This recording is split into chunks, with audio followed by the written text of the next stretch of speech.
Okay, so we're coming to one of the final exercises, which is Baby Swan, and this is where we have an opportunity to teach the body how to back bend or extend with a lot of deep core support so that we don't take advantage of the curves that are already existing, which means that we're not just going into the lumbar spine or into the curve of the neck.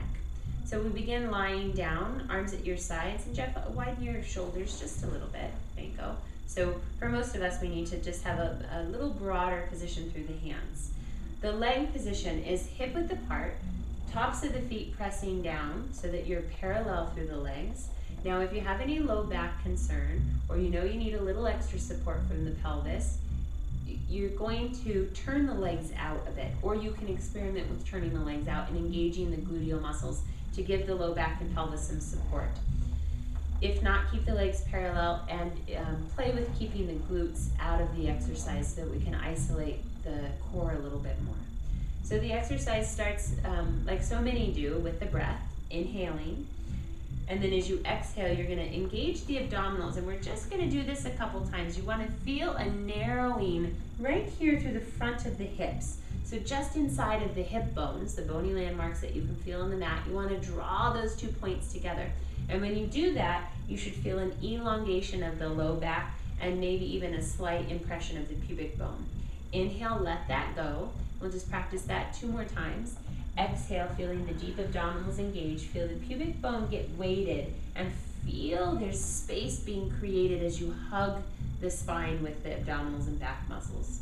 And then inhale 1 more time, let it go.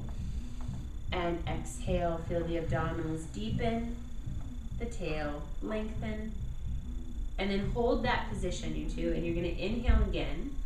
And now we take it into the exercise, just the head. As you exhale, imagine pushing a peanut forward with your nose if you're going to push it off the mat, or you're following an ant, you're watching an ant crawl into the center of the room. And just pause when you feel your head come comfortably on top of the curve of the neck. So the neck is slightly curved.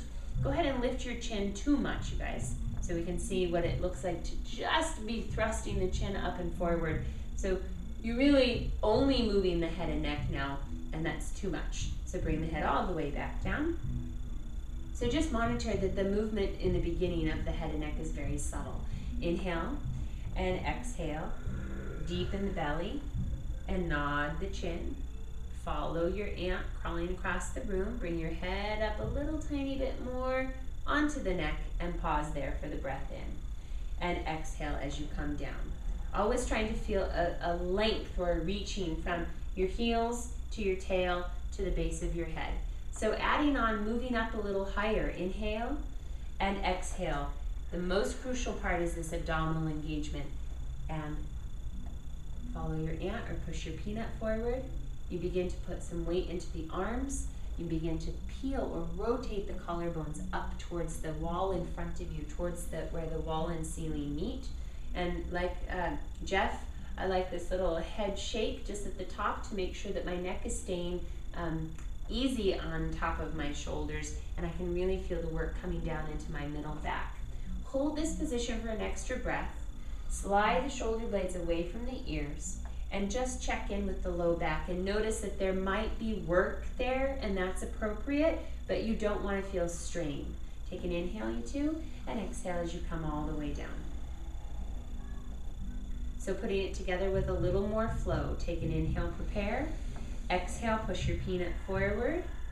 Roll the shoulders back as you feel the collarbones rotate or spiral up, pressing into the arms. Now at the top, pull forward a little bit. So you're accentuating the stretch from the base of the sternum away from the front of the hips.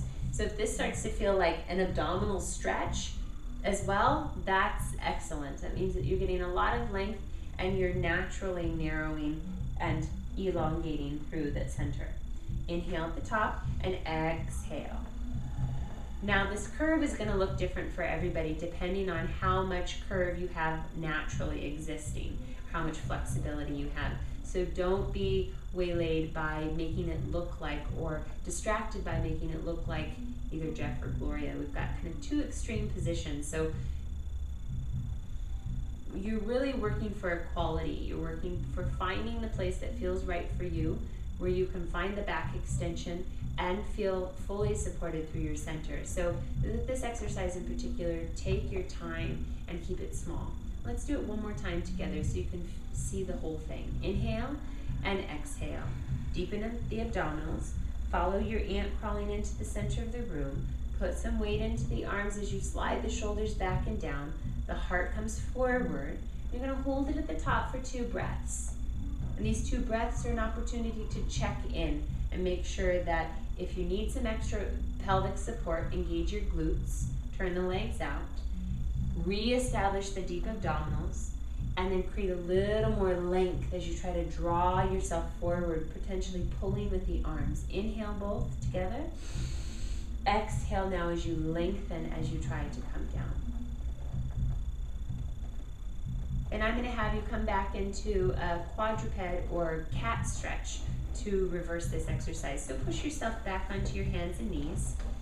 And go ahead and tuck your tail and tuck your nose in and round your back and give your low back a nice stretch. Now Gloria's coming into a child's pose, which is also a nice reverse stretch for any kind of back bending. So do make sure you take a second to either come into the cat stretch like Jeff, he's coming from that curl back to neutral several times, or into more of a relaxed low back stretch like Gloria. And that's it for Baby Swan.